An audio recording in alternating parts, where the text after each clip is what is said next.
9 മാസം നീണ്ട കാത്തിരിപ്പിനൊടുവിൽ അന്താരാഷ്ട്ര ബഹിരാകാശ നിലയത്തിൽ നിന്ന് സുനിത വില്യംസിന്റെയും ബുച്ച് വിൽമോറിന്റെയും മടക്കയാത്ര ഇന്ന് ആരംഭിക്കും. ഇന്ത്യൻ സമയം രാവിലെ 8:30 യാത്ര തുടങ്ങുക. സംഭവ ബഹുലമായ ദൗത്യത്തിന് നാൾവഴികൾ നമുക്കൊന്ന് പരിശോധിക്കാം.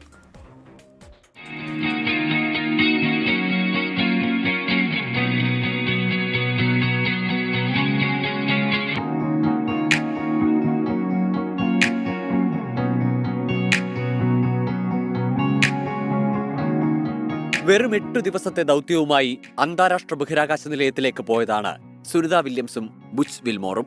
എന്നാൽ അപ്രതീക്ഷിതമായി സംഭവിച്ച പ്രശ്നങ്ങൾ മടക്കയാത്ര 9 മാസം വൈകിപ്പിച്ചു.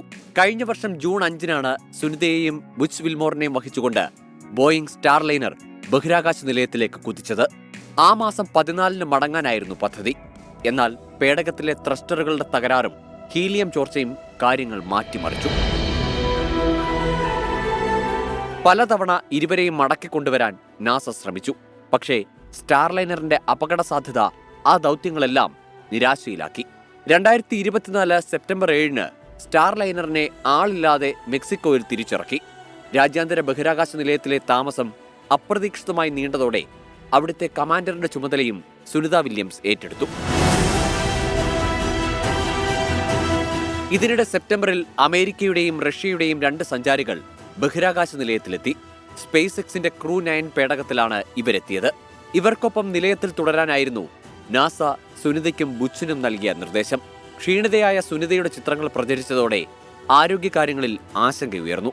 പക്ഷേ ആശങ്കപ്പെടേണ്ടതില്ല എന്നായിരുന്നു നാസയുടെ മറുപടി. ഇതിനിടെ സുനിത ഒരു സെൽഫി എടുത്തു. നാസ പുറത്തുവിട്ട ആ ചിത്രം കണ്ട് ലോകം അത്ഭുതപ്പെട്ടു. പസഫിക് സമുദ്രത്തിന് മുകളിൽ ബഹിരാകാശ പേടകം എത്തിയപ്പോൾ എടുത്ത ആ ചിത്രത്തിന് നാസ നൽകിയ പേര് the ultimate selfie.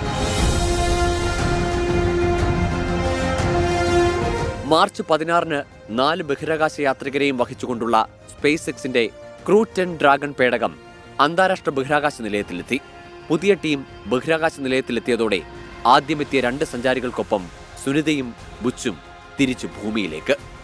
Research desk 24.